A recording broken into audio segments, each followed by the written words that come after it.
And I thought about the climbers on Mount Everest. I don't know why my mind went here, but if you don't know, you won't know. But there's something that happens, and there's a very main reason why climbers on Mount Everest unfortunately succumb to the circumstances and pass away. Now, it's not because they're not excited to go summit Mount Everest. I don't know that there's been a single person that's been, oh, I got to go summit Mount Everest today. Oh, I got to go climb that mountain. Oh, I'm getting together with all my best climbing buddies. We're going to go up Mount Everest. I don't think a single one of them was like that. I bet, oh, yeah, we're going up Everest today, man. We've been waiting forever. Only 5,000 people have ever done this. This is crazy. I can't believe we're doing it. Let's go up Everest.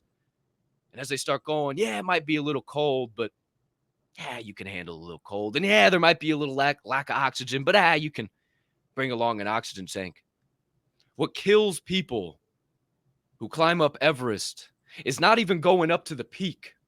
It's once they've got to the peak and they must go back down into the valley, go back down to the bottom, go back down to learn more again, the peaks and valleys of life, that when they realize, oh, I don't have enough oxygen to make it down.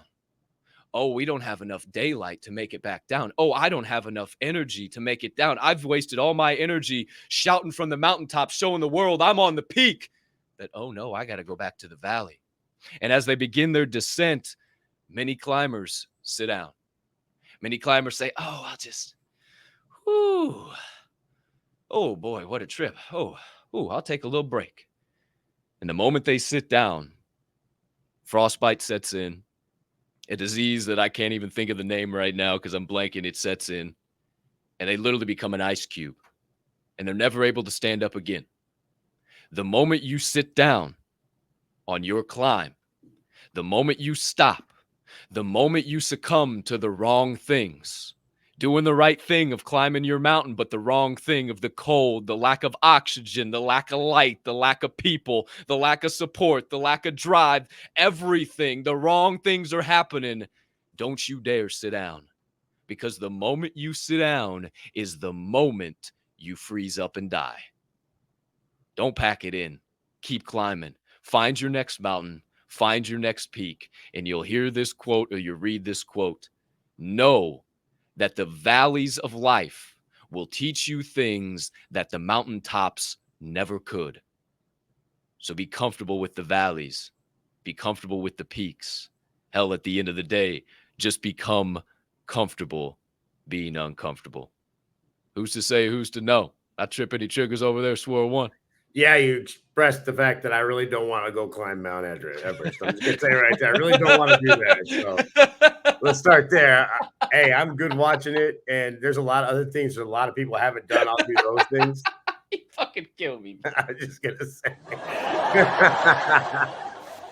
However, I will say this.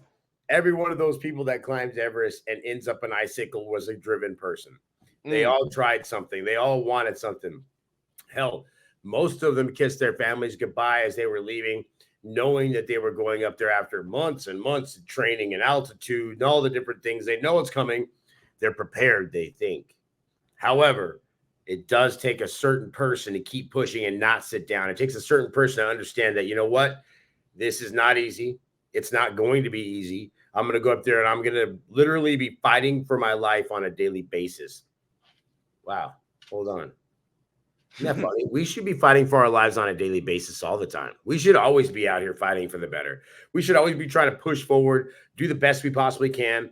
And if we fall short, we have to understand we're not on Everest and we're not sitting down. So we always have another opportunity, generally, unless you are on Everest and you sit down and you turn icicle. And then, well, hey, don't know what to say after that. However, when you are dealing with people that have been driven and have goals and have these big aspirations, a lot of times you'll hear them say, man, this is killing me. And they're right. It is. It's because, you know what? It's taken every bit of energy they got, every bit of positivity. There's even some negativity coming through, and they got to overcome that. There's a lot of things, just like Capp said last Friday, something happened. All of a sudden, we all talk about it. I'm like, wow, man, never saw that coming. Never, you know, these are things. Same thing with me. Just when I think I got everything figured out, God goes, bet, hold on. Where's that can at? You know what I mean? That's what it does. He's like, hold on, I got you. So you have to understand that in life, you're always going to be asked how bad you want it. There's always going to be a trial and tribulation. And understand the next time that you want to level up, it's not going to just be, oh, let me just take this little rung of the ladder. Let me just take that little step real quick. It's never that. You've already done all that to get to this point, right? Those steps were easy. There's a book out there called What Got You Here Won't Get You There.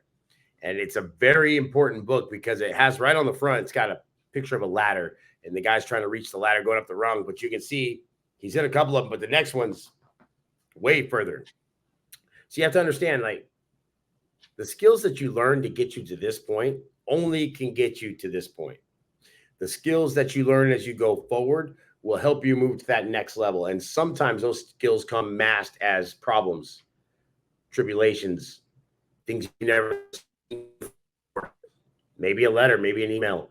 Heck, maybe it may come in the form of a phone call. The next thing you know, your whole life is turned upside down and you're like, wait a minute, I had everything figured out. Everything was great just a week ago, right? It was a week ago. Just saying, right? Hey, but now here we are. And you have to go ahead and kind of keep working with whatever it is. It never gets easier as you level up, whether you get that new business, you open that new business, you expand that business, you start, I don't know, going for your master's degree. You're like, man, this is a lot different from when I was just learning that pre-101 or whatever it might be. This is a lot different. I'm supposed to know these things, right? And that's why a lot of people, they cave under that stress. That's why they stop and say, you know what? I don't think I'm good here. I just saw somebody come back down from Everest. Well, you've been training for 90 days. Yeah, you're already all the way here. Yeah, but I think I'm good here, right? Some people decide not to push forward because if they push forward, they're not sure of the outcome. And I think Mama Capp said the other day, surrender the outcome. Maybe she was listening to us, but surrender the outcome. Who cares about what happens on the other side? Like Capp says, if you can see that next step, just take it, right? How bad do you want to understand that next step? May be like a billy goat. It might be on a very slim edge with a little bitty edge like this, where your little hooves are right there on that. That could be where you're at. However, once you get to the top of that flat plane and you get on top of that mountain, there's a nice big flat plateau where you can run. The problem is you got to find your way there.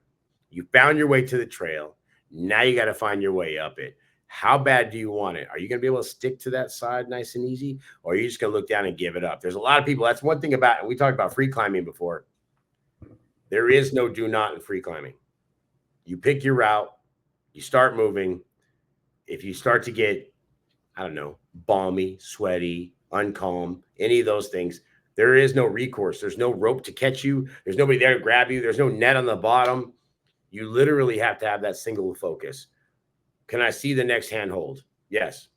Then take that one.